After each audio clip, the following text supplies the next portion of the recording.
pessoal, bem-vindos a mais uma aula de dispensação de produtos farmacêuticos e correlatos. O meu nome é Bruna e hoje nós vamos falar de classes de medicamentos, normas para nomeação dos princípios ativos e rename. Essa é a aula 9. Essa aula, gente, ela vai ser comprida.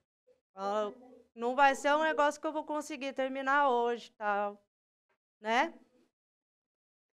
E eu quero fazer depois a correção da prova com vocês. Só para falar, vocês foram bem, tá? Só alguns que não. Alguns fizeram coisinhas engraçadas na prova, enfim. Mas a grande maioria foi bem, então não precisem se preocupar. Aí na próxima aula eu faço a correção com vocês, tá bom?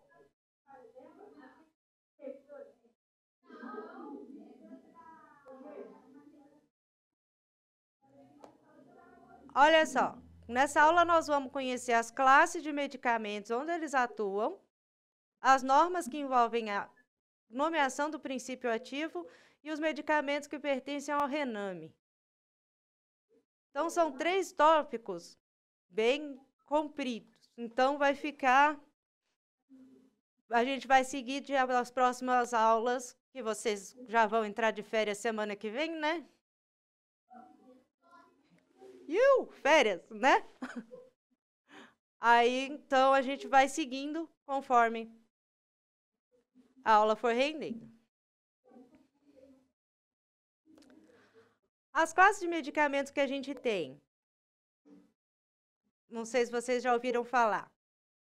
A gente tem as classes que atuam de forma física.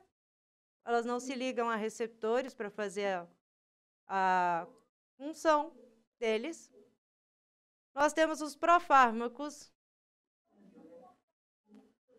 os que atuam no sistema nervoso central, digestório, respiratório, cardiovascular, renal, excretório, muscular, ósseo, todos os sistemas. Os medicamentos antiparasitários. Oi.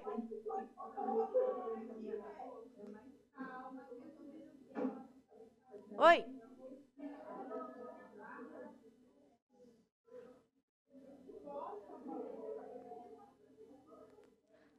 A gente tem os antiparasitários e antivirais. E os medicamentos que atuam no sistema imune, mas os anticorpos monoclonais.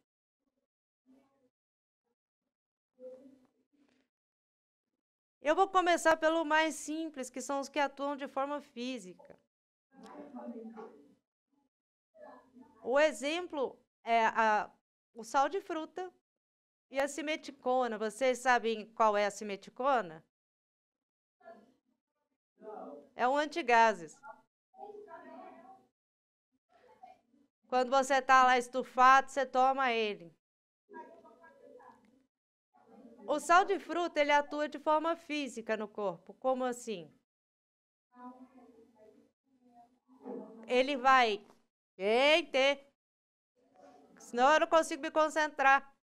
Eu tenho TDAH. O sal de frutas, ele vai fazer o quê? Quando você toma, você não tem um alívio tipo imediato? Então, ele vai se ligar ao ácido do estômago e vai...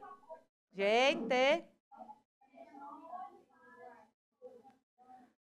Vai quebrar a molécula em o H e o Cl e vai transformar grande parte em água e outra parte em bicarbonato. Então, a gente tem um alívio direto por causa dessa quebra de molécula, ele não precisa atuar no receptor. A atuação dele é física. Ele vai, quebra a molécula, se transforma em água, outra parte em bicarbonato, alivia a azia porque o estômago estava cheio de ácido, mais do que ele aguenta. E a simeticona de uma forma parecida. Ela vai se ligar aos gases e vai conseguir quebrá-los. Vai diminuí-los e ele vai se transformar Aquele estufamento, você vai desinchando. Ok?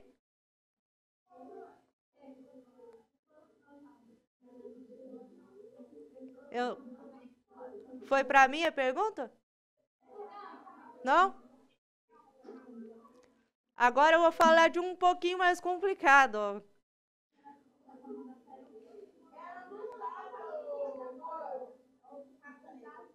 É um profármaco. Vocês já ouviram falar do que é um profármaco? Pois é. É um fármaco que ele não vem pronto, sabe? Vamos dizer assim. A codeína é um grande exemplo deles. Vocês conhecem a codeína? Codeína mais paracetamol. Ele serve para dor, né?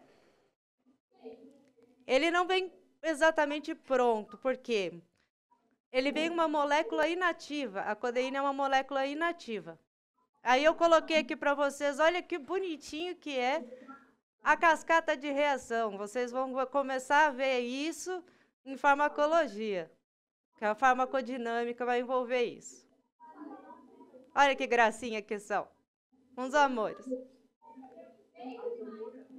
Ah, não é feio, não tem nada de feio. A codeína inativa, ela vai se transformar na norcodeína, que é inativa, e na codeína 6-glucorinada, que é inativa. Aí aquelas CYPs que eu conversei com vocês, o complexo citocromo P450, a 2D6, ela vai fazer a transformação dessa molécula na morfina ativa.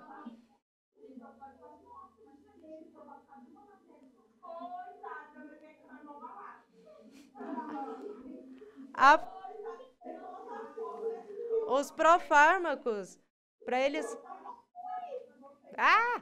Os profármacos, para eles funcionarem, eles têm que ser metabolizados pelo nosso corpo primeiro. Eles vêm em molécula inativa. E daí, então, eles vão ser ativados pelo nosso fígado.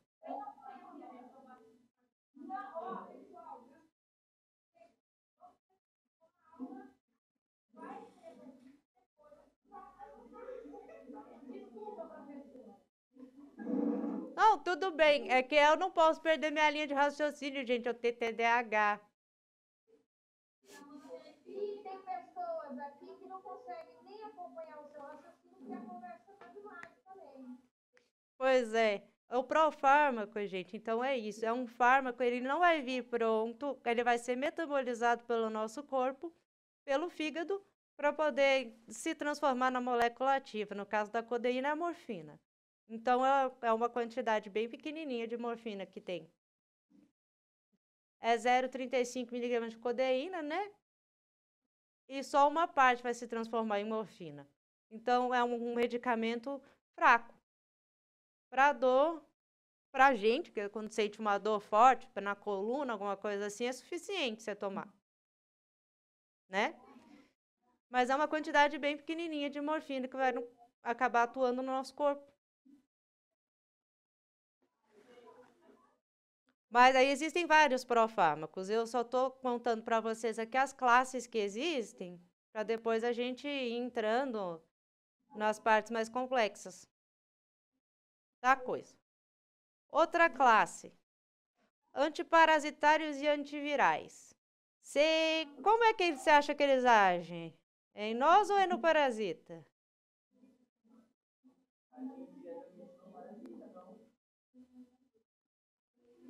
A ação deles... Olha lá, outra coisa bonitinha que vocês vão ver, isso aqui é farmacologia, gente, ó. É como que acontece aí é o COVID, que eu estou mostrando para vocês na tela. Como que age o anticorpo para inibir o COVID. Porque os vírus, eles não são considerados parasitas. Eles têm o reino deles, que é o reino virídeo, né? Mas eles são parasitas. De uma forma geral. Porque eles precisam usar o nosso corpo para se reproduzir. Eles não têm outra forma de fazê-lo. Então, ele não deixa de ser um parasita. Só que aí a gente tem os parasitas que são os famosos vermes,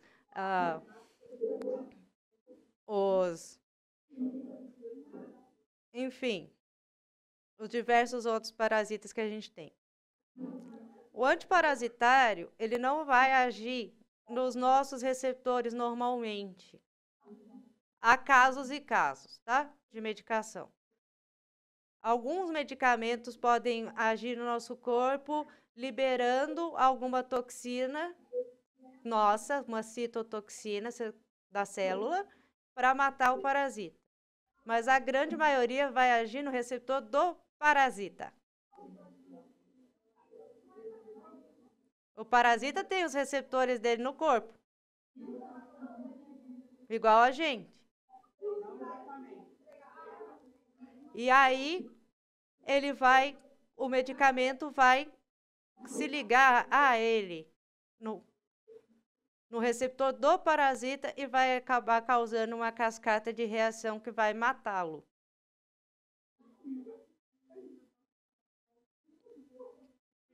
Então, é diferente, é uma classe também diferente de ação. Para os vírus, por que é complicado a gente ter medicamento?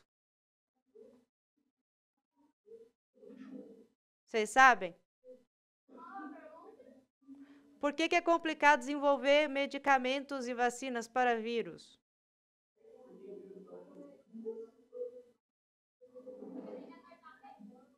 Porque eles são extremamente mutantes. Eles têm a característica de ficar se mutando o tempo todo. Agora a gente tem uma... Isso é o melhor exemplo, que tem a gripe. Todo ano ela é diferente, não é? Todo ano tem uma vacina nova para ela.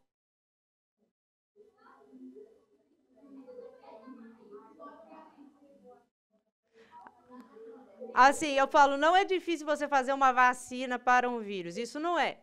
É difícil você fazer uma vacina que mate o vírus para sempre. Extinga.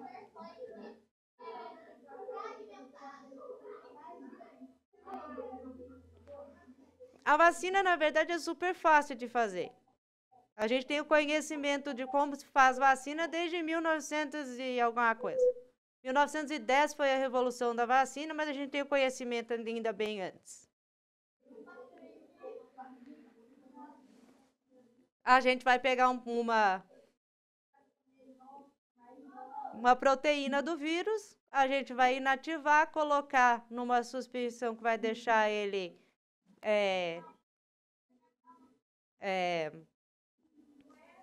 estável, não vai estragar, né, o composto, não vai estragar a formulação, não vai perder a cápsula do vírus ou a proteína, o que quer que seja, vai injetar, o seu sistema imune vai vir perguntar, opa, que é isso?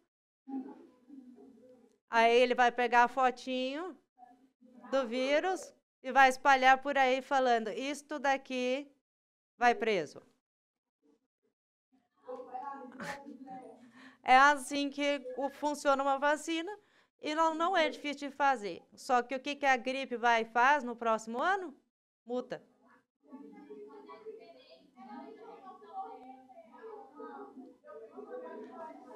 Ela é um dos vírus mais mutantes que tem. Ela, o HIV. O HIV acho que ele nunca está estável, nunca. Ele está sempre mutando, sempre, sempre, sempre. Ele é um vírus complicadíssimo. Ele é super, super mutante. E a gripe também. Então, todo ano eles têm a versão nova, um update, entendeu? E aí você tem que ir lá e fazer uma vacina nova. O governo do Paraná até pediu aqui, né, para a gente tomar essa vacina esse ano, porque ela vem forte, a gripe. Ela não tem controle sobre a própria mutação. Ao mesmo tempo que ela não quer te matar, porque Ela é um parasita, horas. Se te matar, não serve. Só que, às vezes, ela não tem controle sobre a própria mutação e acontecem de vir essas cepas que são super fortes.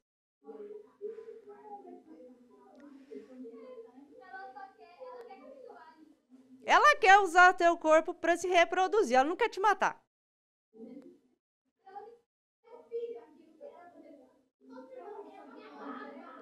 Oi?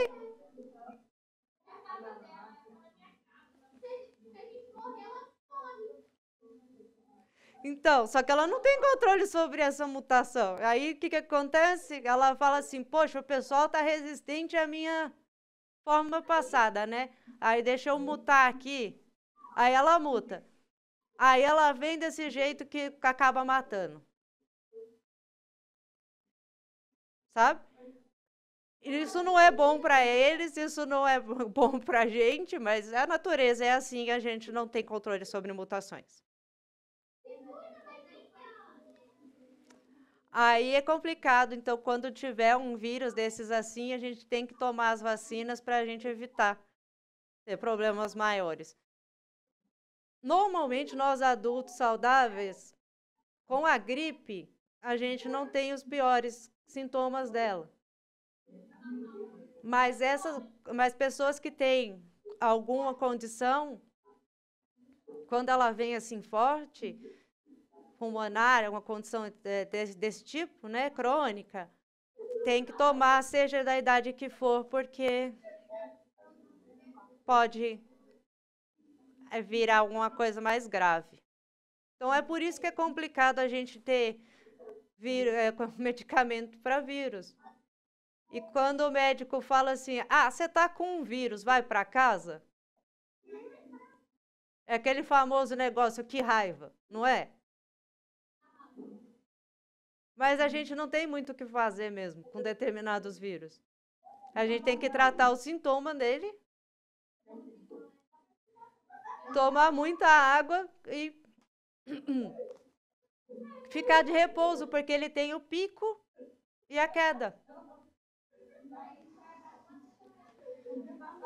Então, quando isso acontecer, que você mais for um vírus fraco, claro, né? O médico vai te mandar para casa descansar e cuidar dos sintomas, porque é o que dá para fazer, devido à mutação deles. Outra classe de medicamento, anticorpos monoclonais, vocês já ouviram falar disso?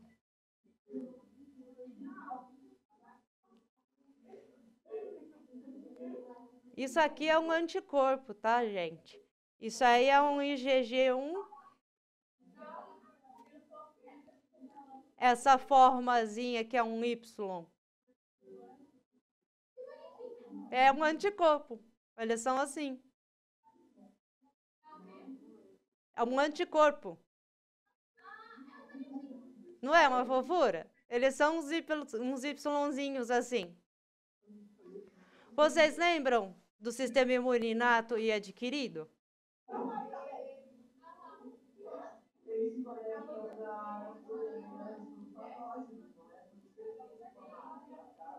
Pera, eu não estou entendendo.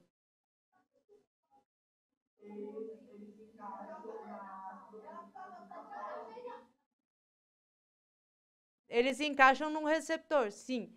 Mas vocês lembram do sistema imune inato e do adquirido?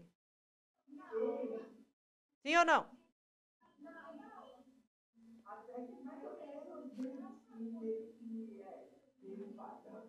Ok. O sistema imune inato é o que a gente nasce com ele. A gente nasce com uma...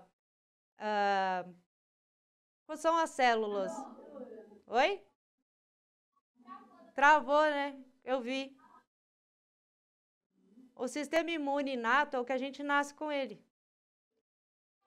São as famosas células, os fagócitos, os macrócitos, os macrófago, a célula NK chama-se Natural Killer. O nome dela é esse mesmo. Matadora natural. A única função dela é sair matando loucamente as coisas que ela encontra por aí. Só que o sistema imune inato, ele não dá conta de tudo que tem na natureza, tá? Então, a gente tem o sistema imune adquirido, que ele é adquirido conforme a gente tem contato com as coisas no mundo.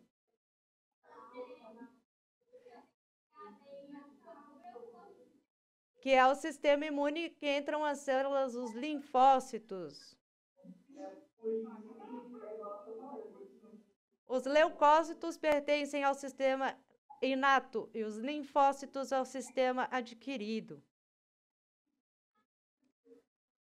A esse que, por exemplo, apresenta antígeno, que eu falei que manda a fotinho, é o sistema imune adquirido. Toda vez que a gente tem contato com aquilo, esse linfócito ele vai lá, ele analisa esse receptor, ele vai para o sistema linfocitário, leucocitário, linfocitário, e coloca e mostra esse receptor para as outras células. E elas adquirem um receptorzinho novo. Elas criam um receptorzinho novo. E aí, toda vez que entrar em contato com esse agente externo, ela vai eliminá-lo. Tá? Só que para que serve o anticorpo monoclonal? Eles foram desenvolvidos não faz muito tempo. Deve fazer agora uns 10 anos que a gente tem eles.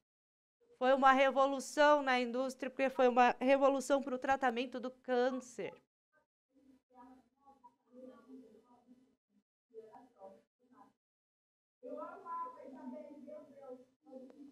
Porque o que acontece? Vocês sabem, assim, o que é o câncer? Vocês sabem o que é o câncer?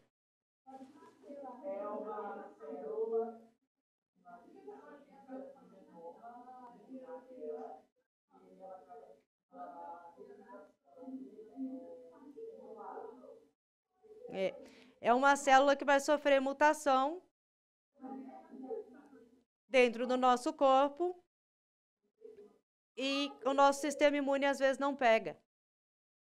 Isso está acontecendo o tempo todo na gente, tá?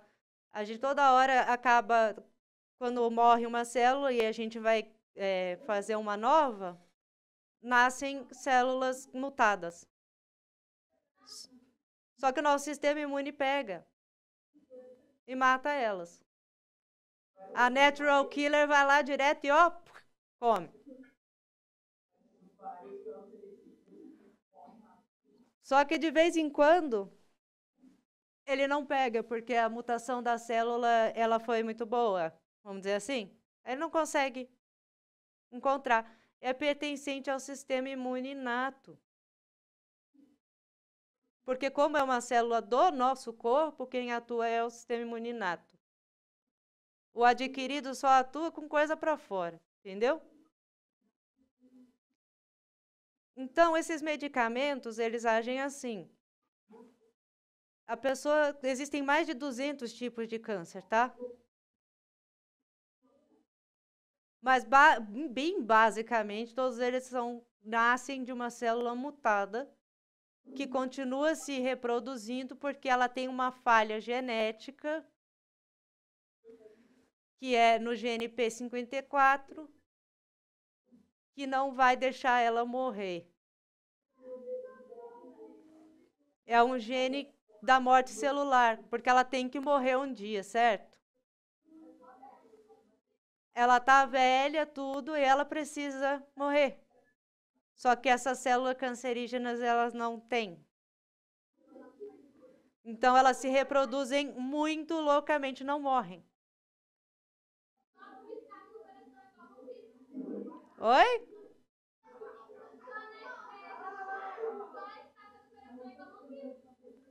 Eu não entendi por causa do...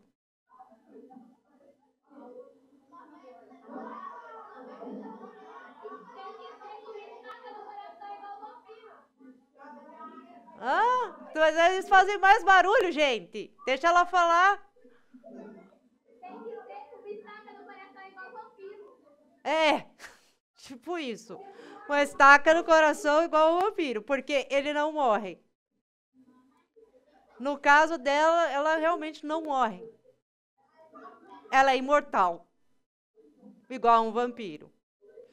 Tanto é imortal que existe. Até hoje a gente estuda a célula de uma pessoa que faleceu de câncer. Lá em 1960, a célula continua se reproduzindo em laboratório até hoje.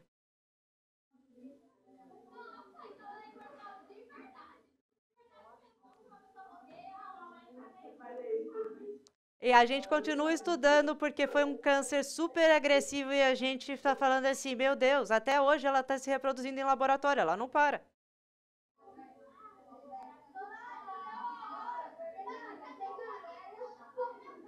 Esse tumor foi, esse câncer, né? Ele foi uma revolução para estudo.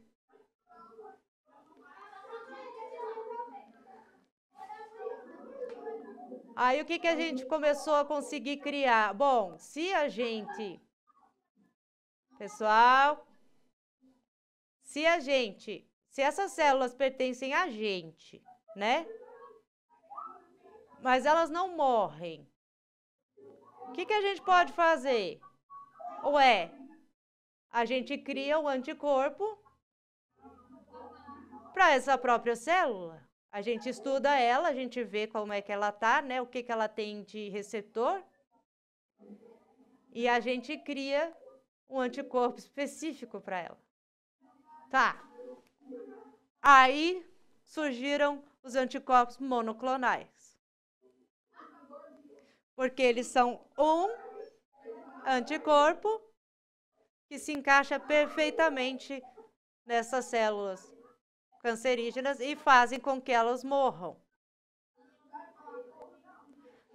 É o melhor tratamento que existe para câncer hoje, mas a gente não tem para todos os tipos. A gente só conseguiu desenvolver para alguns.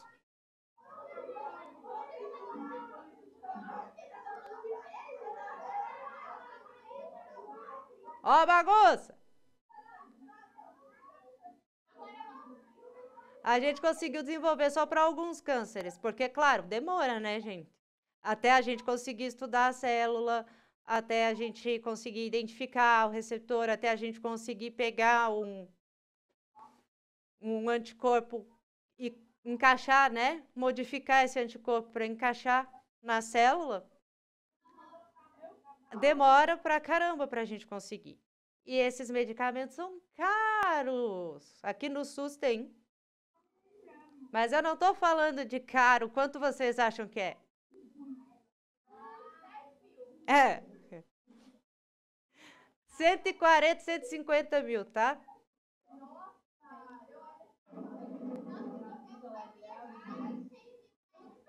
Esse é o tratamento todo, né? O ciclo todo custa 150 mil. Mas é muito caro porque realmente é muito difícil de fazer, foi muito difícil de criar. E eles ainda estão com a patente da indústria farmacêutica. Só que ninguém compra isso. Assim, eu, como pessoa física. Não compro. Só os hospitais compram e a gente, por sorte, tem aqui no SUS. Que, aliás, é o SUS que trata, né, câncer da melhor forma. Não os hospitais particulares. Se você tiver uma doença como essa, vocês vão ser encaminhados normalmente para o SUS. Para utilizar essas medicações mais avançadas. Vocês entenderam como funcionam esses medicamentos? Eles são complicados mesmo, mas assim, depois eu não vou exagerar na farmacologia que eu vou dar para vocês, mas eu vou explicar um pouquinho melhor. Porque vocês vão aprender receptor lá, os tipos de receptores e tudo mais, então vocês vão entender um pouquinho melhor sobre eles. Porque se eu for exagerar na aula de farmacologia, também vocês vão falar, opa, pera, se eu estou na faculdade, eu estou onde? O importante é que vocês saibam mais ou menos como eles funcionam e que eles existem, porque vocês vão trabalhar com dispensação. E vocês podem, inclusive, fazer esses medicamentos, vocês podem prepará-los, se vocês forem para uma farmácia hospitalar, etc. e tal. Então, é importante que vocês conheçam.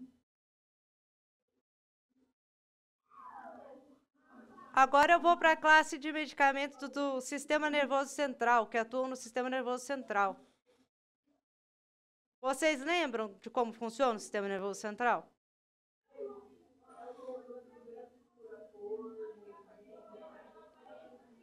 Vocês lembram do simpático, parasimpático e motor?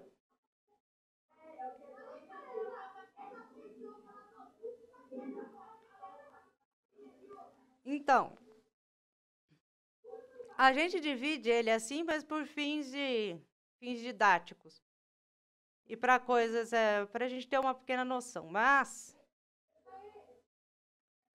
o parasimpático, só para retomar com vocês, ele é responsável pela contração de pupila, pelo batimento cardíaco lento, pela função de estimulação de bile, de liberação da bile pelo fígado, da constrição das veias, né, do útero, do relaxamento, e de aumentar o débito urinário, que é aumentar a quantidade de urina que a gente solta. E o simpático, a gente costuma falar assim que eles estão em equilíbrio, né? Porque um está fazendo uma função de contração, enquanto o outro está fazendo a função de dilatação, a função de abrir ou contrair vias aéreas, enfim. Eles não são opostos, não existe isso no nosso corpo. Sistemas opostos. Oi?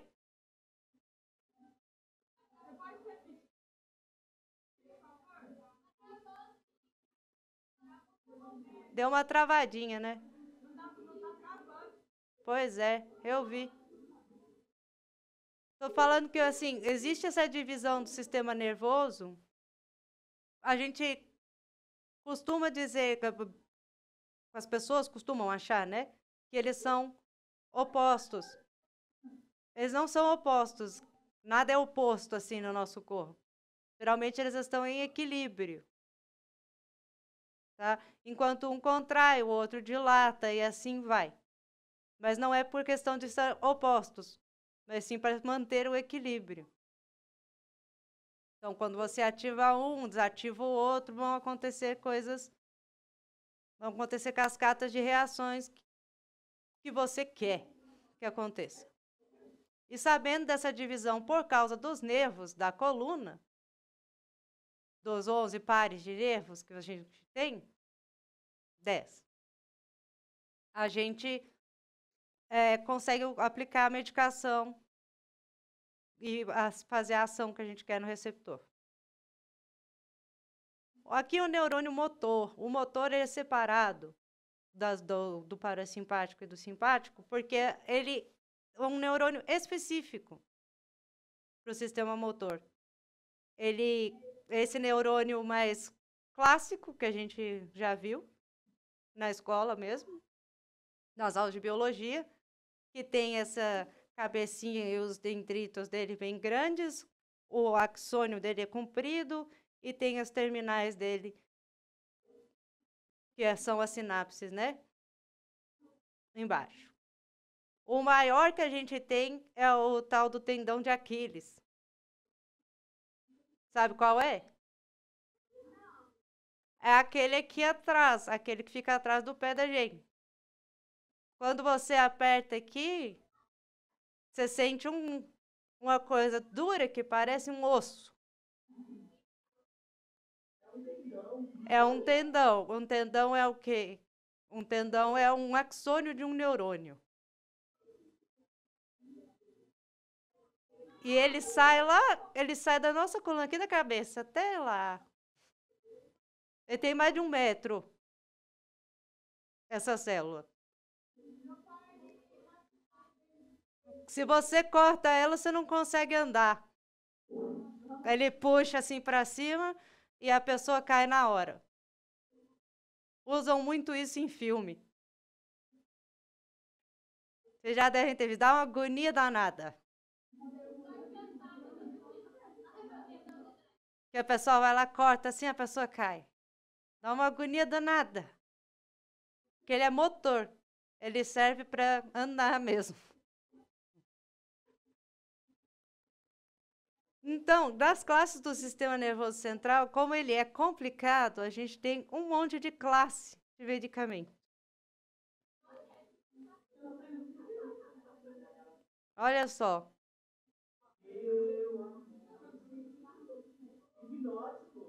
Hipnótico, sim. Vocês conhecem todos eles ou... Eu já ouvi falar da grande maioria.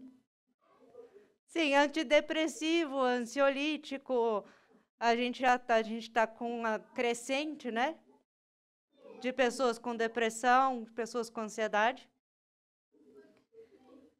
Vocês sabem por quê? Não, Pois é, a gente estudou isso agora e a gente chegou a uma conclusão. Porque a gente não foi criado para a vida que a gente tem hoje. Biologicamente falando. Quando vocês estão aí na sala de aula, vocês estão preocupados com nota, vocês estão preocupados com trabalho, vocês estão preocupados com tudo isso, se seu nome está lá, não está, não é? Vocês estão assim, não estão? Às vezes preocupados com outras coisas assim, e deixando vocês nervosos e tensos. Enfim, o que acontece quando a gente faz isso biologicamente? A gente triga uma coisa chamada luta ou fuga. Vocês conhecem o luta ou fuga, né? Luta ou fuga. É o nosso sistema. Não sei se já aconteceu alguma coisa com vocês assim, espero que não, tá? Mas de serem assaltados ou uma situação desse tipo.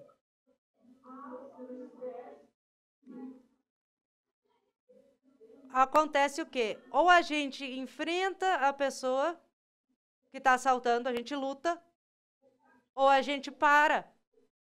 A gente entra em choque e não reage. Isso é uma das coisas mais antigas que a gente tem, biologicamente falando. Porque para a nossa sobrevivência, a gente precisa disso. Se você sobreviver lá na antiguidade, lá com tudo que tinha, você precisava ter o luta ou fuga, você precisava saber e ele precisava ser trigado na hora certa. Só que hoje em dia, o que está acontecendo é que ele está sendo trigado, o nosso corpo está entendendo que essas preocupações que a gente tem, que é nota, que é trabalho, que é como que eu vou pagar a conta, etc, tal, diária, elas são com a questão de luta ou fuga. Que elas ameaçam a nossa vida. Só que, na realidade, ela não ameaça a sua vida. Só que é assim que seu corpo entende. Você não vai morrer. Só que seu corpo entende que isso vai te machucar de alguma forma, pode te levar à morte. Mas só que é isso todo dia, todo dia, todo dia. E você fica trigando isso Causa a liberação de cortisol, porque é o cortisol que vai fazer essa regulação. E ele vai causar depressão e ansiedade, sem necessidade.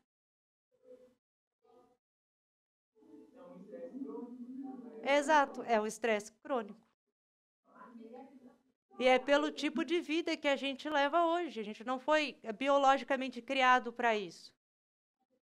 Então, até a gente mutar para isso, vai levar muito tempo. A gente não controla a mutação, a gente não é vírus que consegue mutar de ano para ano e se acostumar com as coisas, né? Nosso sistema é infinitamente mais complexo. Então, tem causado esse excesso de estado depressivo, estado de estresse, estado de ansiedade nas pessoas. E esse estudo foi validado, continua sendo feito, mas já foi validado. Então, se vocês entrarem na OMS, a Organização Mundial de Saúde, vocês vão ver que o aumento disso, do uso desses medicamentos, inclusive, se dá pela vida que a gente tem hoje. E sim, as pessoas precisam utilizar. Porque muitas vezes você não consegue lidar com a situação. E quando você não consegue lidar com a situação, não adianta forçar. Porque você acaba se estressando mais e aí você pode entrar numa crise de ansiedade, numa crise de pânico, e aí você vai ter que usar um ansiolítico. Então, sempre que vocês sentirem que tem algo que está no limite, não forcem. Busquem ajuda, porque ficar forçando isso é pior. Os hipnóticos, que alguém perguntou, o que é um hipnótico, né?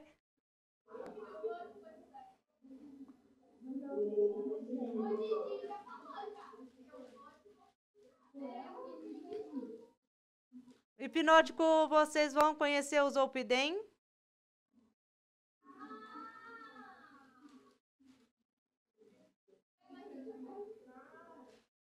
Hipnóticos são indutores de sono. E eles foram muito utilizados para hipnose mesmo. Antigamente, lá quando Freud desenvolveu a hipnose, tentou estudar a hipnose, né? É um estado que a gente consegue entrar, mas ele tem que ser muito bem feito. A gente consegue entrar em hipnose via som repetitivo, via palavra repetitiva, né? Ambiente tem que estar controlado. A gente consegue entrar em hipnose, mas não vai ser aquele caso da pessoa levantar e fazer o que você quiser. A gente consegue entrar num estado. A gente consegue entrar num estado que a gente não tem acesso ao nosso subconsciente nem inconsciente, certo?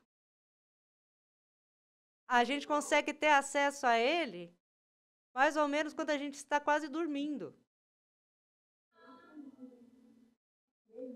Então, por que é usado na hipnoterapia? É fazer com que a pessoa que está num estado quase dormindo, fazer perguntas para ela, porque ela acaba que consegue responder via inconsciente, subconsciente. Aí, enquanto o Freud estava estudando isso, porque ele não conseguia provar cientificamente que isso funciona, ele começou a usar hipnóticos nas pessoas para induzir o sono. A pessoa entrava num estado meio assim e ele conseguia induzir a hipnose. Mas eu não sei se vocês já viram os casos do Zolpidem, que ele dá muita alucinação. Por quê?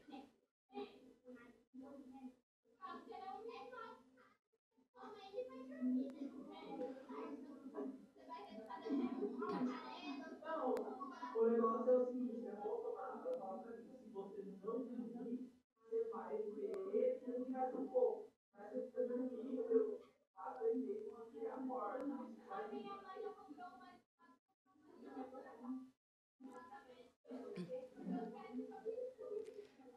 Esse é um efeito adverso dele por causa do cérebro, assim. Quando a gente vai dormir, a gente tem sonho, não é? E o que causa o sonho?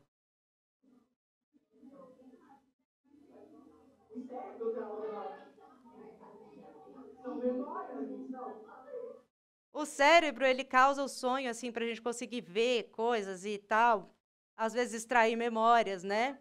Alguns são importantes por causa disso. Eles têm respostas para coisas. Principalmente quando eles são repetitivos. É porque o teu subconsciente está tentando dizer algo para o teu consciente. Mas a gente tem uma substância alucinógena no cérebro, que também é encontrada numa planta. É a psilocibina. Essa planta é uma das duas que fazem o chá de Santo Daime. O chá de Santo Daime.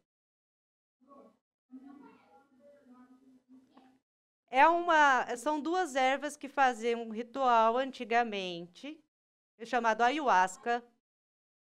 Ou, não o ritual, mas o preparo, né? A ayahuasca, vocês já ouviram falar? Pois é. É o preparo entre duas plantas que as pessoas tomavam em rituais para poder ter essas alucinações, para ter respostas.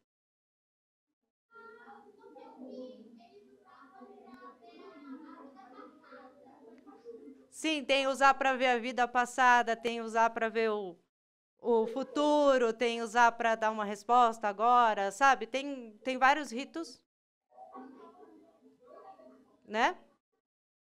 Que usavam isso.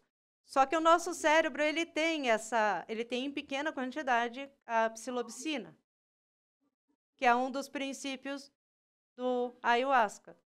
E é ele que provoca esses sonhos. Ele solta durante a noite esse composto e a gente sonha nitidamente, vividamente, como se fosse uma alucinação, mas não é, né? Aí os hipnóticos podem alterar isso, eles podem fazer com que isso seja elevado, e aí causa alucinação quando você está acordado. Você entra nesse estado meio dormindo, meio acordado, só que acordado, andando e alucinando. Por isso que o Zolpidem é tão perigoso. E que só pode ser utilizado mesmo com orientação direitinho.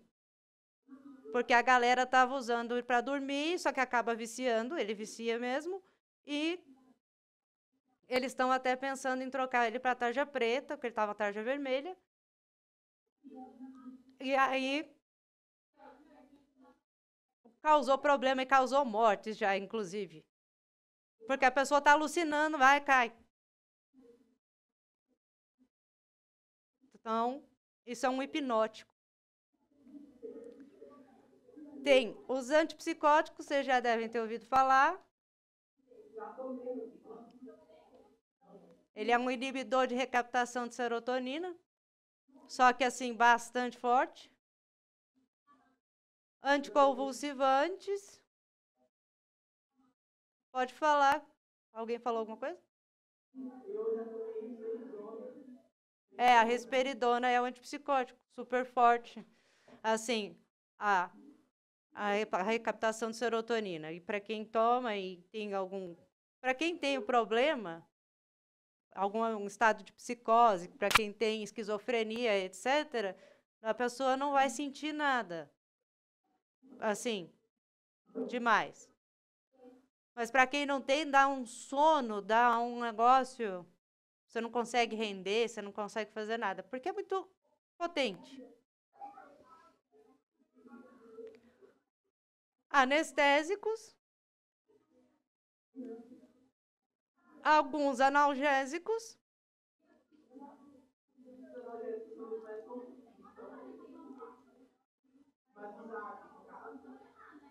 Oi?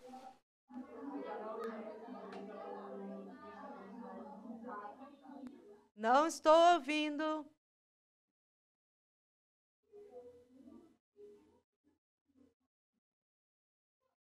Eu perguntei se os analgésicos, eles são a classe de medicamento mais utilizada. Olha, não. Por incrível que pareça, não. Atualmente saiu a lista dos medicamentos mais usados aqui no Brasil, porque todo ano eles publicam, sabe? Normalmente quem encabeça a lista é o Rivotril ou um outro assim, um benzodiazepínico. Mas atualmente os que são sem prescrição são os anti-inflamatórios. Então, por incrível que pareça, as pessoas estão tomando mais anti-inflamatórios agora do que analgésico. O que é estranho, porque toda hora a gente compra para dor, vamos dizer assim. Um paracetamol, uma dipirona, um negócio desse. Então, o que eu imagino que as pessoas estejam usando anti-inflamatório até. E tem alguns também que agem no cérebro.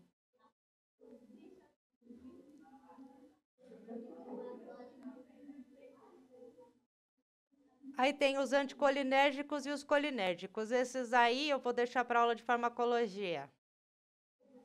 Porque aí a gente vai ver o sistema colinérgico e vai ficar mais claro para vocês.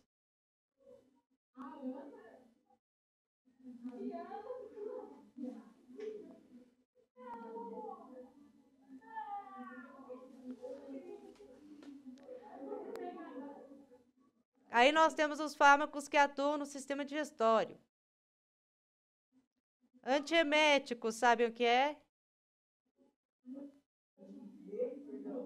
Antiemético. Anti-enjoo, anti-vômito. A palavra êmese é vômito. Eu lembrei de emetofobia, da MS, Aí a palavra técnica para vômito é êmese. Então, quando vocês forem trabalhar, talvez vocês, se forem trabalhar em hospital, coisa assim, vocês vão escutar muitas essas palavras técnicas. Que a gente acaba falando sem querer. A gente está tão acostumado com isso que a gente fala assim. Aí ninguém entende você. Daí você pensa assim, por que ninguém está me entendendo? Ah, tá, deve ser porque eu estou falando técnico, né? Bom, os antidiarreicos, fica bem claro.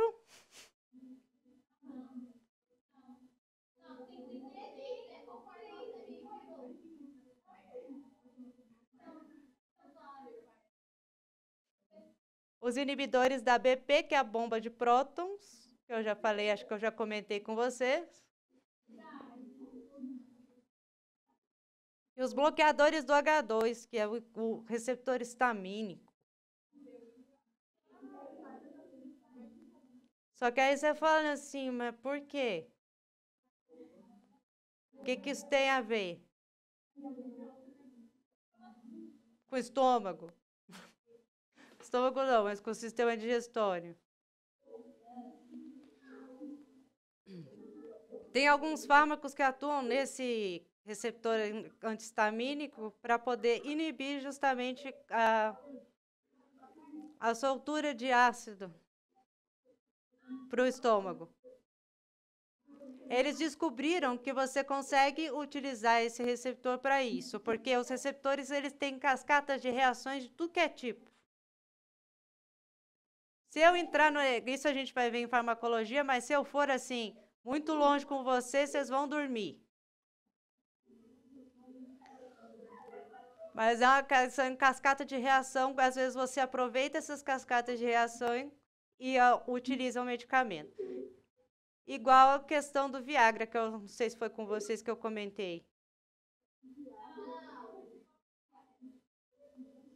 O Viagra é o seguinte, que ele é um fármaco que atua no sistema cardiovascular. Ele foi desenvolvido até certo ponto no teste com os humanos para hipertensão. Só que daí o pessoal que estava fazendo a pesquisa viu que ele não servia assim tão bem para hipertensão. Mesmo. Não estava dando aquele efeito. Ele dava para algumas pessoas que tinham condições mais sérias, algumas condições que os outros não. Os antihipertensivos não funcionavam, né? Em algumas pessoas funcionavam. Só que ele tinha um efeito adverso interessante. O efeito adverso interessante, eles falaram, mas se ele não serve como um...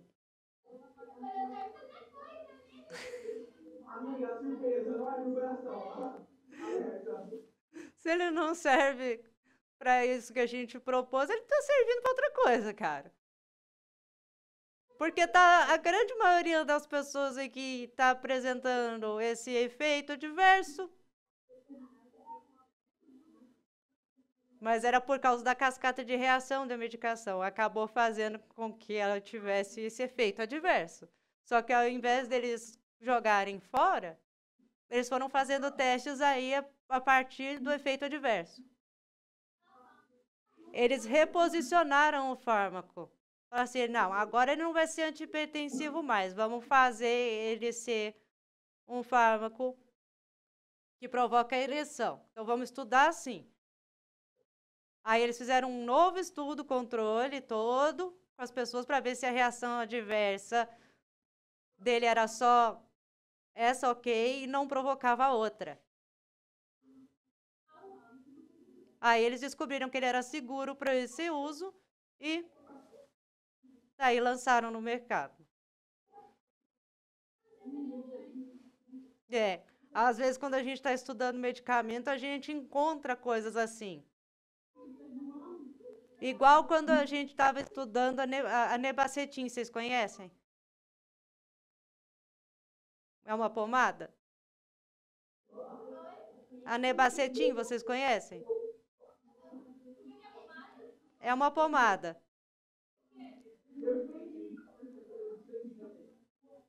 Ela é uma pomada para antibiótica. A gente descobriu ela assim e falou, nossa, ela tinha uma potência para matar todas as bactérias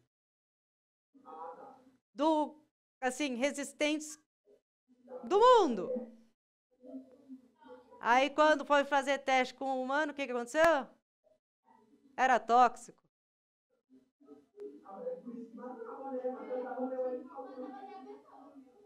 Ninguém podia tomar, porque matava até a pessoa.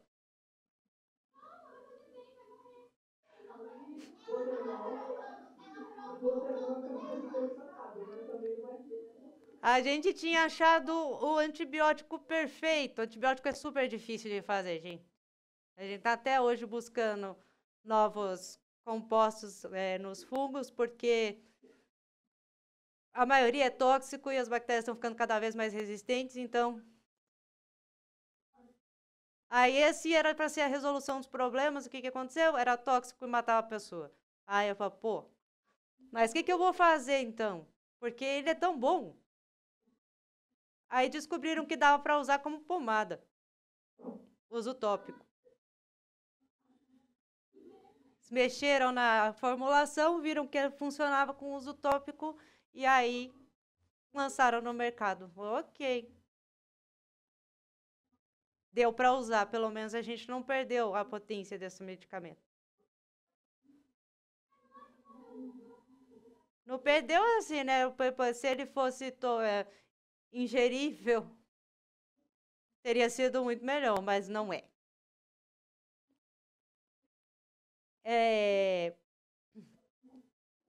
Essa aula acaba que horas? 11? 11h05? Tá. Então, eu vou falar a última classe por hoje e daí depois a gente finaliza, porque, como eu falei, isso vai ser algo que a gente vai ver ao longo, tá? Depois a gente vai ver cardiovascular, etc. e tal. Aí a gente tem os fármacos que atuam no sistema respiratório. As classes deles são os broncodilatadores, que muitos conhecem, os antitussígenos, o nome dele já dá um...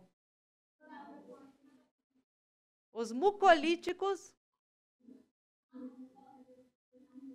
e os tussígenos.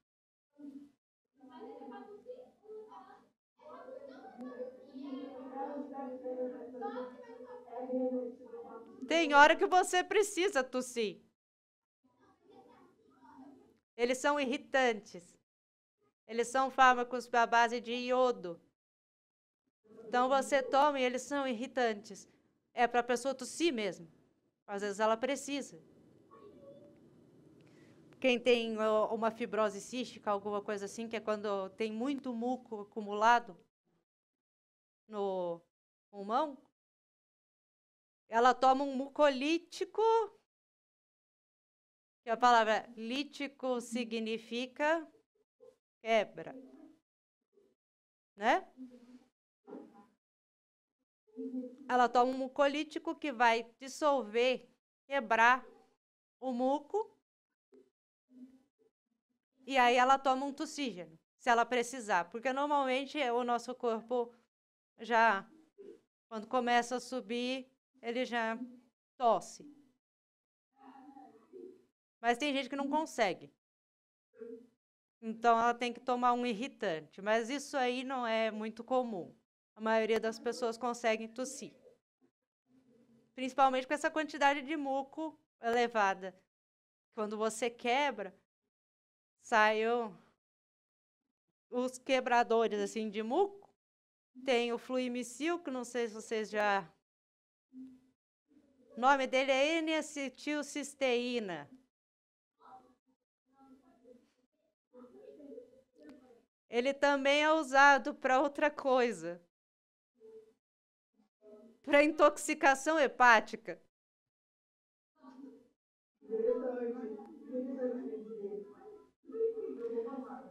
Eu usei no meu mestrado, porque eu fiz mestrado em farmacologia do metabolismo. O metabolismo, então, envolve o fígado, né? Eu usava ele como controle para os animais que usavam a medicação e acabavam intoxicados. Eu usava ele como controle para desintoxicar o fígado dos animais. Mas, na verdade, ele é um mucolítico. A gente compra ele, tem forma de pó, dentro de um sachê, a gente dissolve na água, ele tem um gosto de laranja bem duvidoso.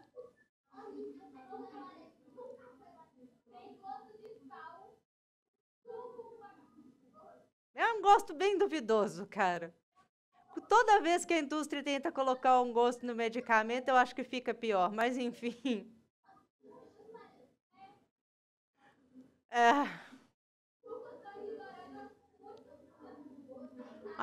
Para mim, o pior é quando coloca tutti-frutti ou cereja.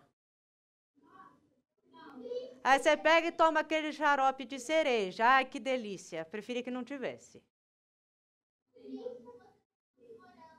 Morango, essas coisas.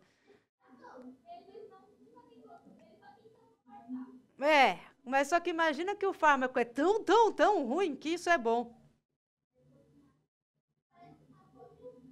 Se você fosse tomar ele sem o sabor, você não ia conseguir de tão ruim que ele é.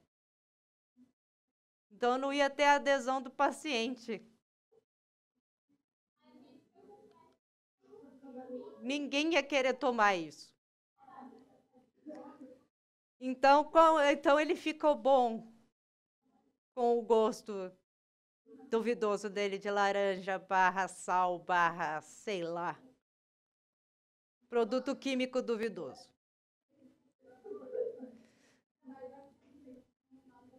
Então, pessoal, eu vou parar por aqui, igual eu falei para vocês, para não encher vocês também de informação demais. Já foi bastante hoje. Mas vocês entenderam? Não precisa decorar tudo agora, não. Vocês não inventem. Não é para decorar, não. Quando vocês forem trabalhar, primeiro, vocês vão acostumar. 2, vocês podem consultar. Quando vocês estiverem trabalhando. Mas eu tenho que mostrar para vocês, contar para vocês que essas classes existem, tirar as suas dúvidas e depois... Mas eu não quero ninguém decorando nada, não. Tá bom? Porque decorar não faz sentido você decorar isso. Quando a gente trabalha na área, vocês vão ver que vocês vão decorar porque tá lá todo dia. Mas não faz sentido sentar e decorar, não, tá? Então é isso, pessoal. Muito obrigada. E qualquer coisa, vocês podem mandar dúvidas que vocês tiverem lá no Classroom também para mim, que eu respondo, viu? Tá bom? Então, até a próxima aula, que vai ser quinta e sexta. É isso? Quinta de dispensação e sexta de fardo. Essa é sua última semana de aula. É.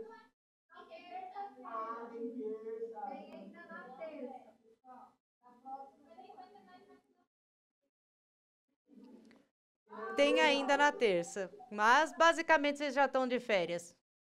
Se for contar. Bom, pelo menos para mim, o tempo passa que eu nem vejo. Então, até mais, pessoal. Até quinta e sexta. Um beijo para vocês. Obrigada. Tchau.